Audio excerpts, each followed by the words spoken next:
আমাদের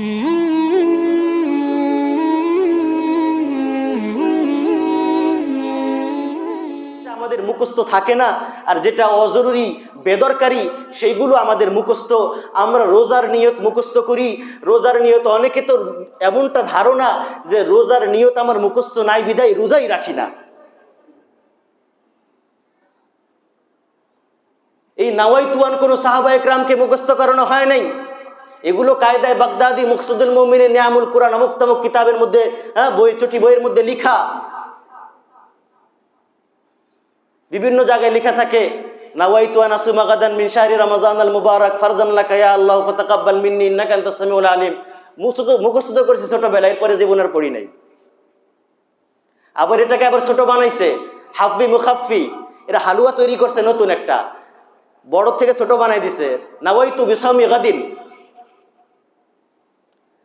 নিয়ত করা জরুরি, ফরজ, কিন্তু কি নিয়ত?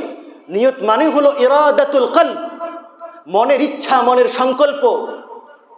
যাতে করে রোজা তাকেই বলে সুবহে সাদিক থেকে সূর্যাস্ত পর্যন্ত আল্লাহ রাব্বুল ইজ্জতের হুকুম পালনার্থে, তার সন্তুষ্টির জন্য আমি সাওম পালন করছি, এটা মনের মধ্যে রাখবেন।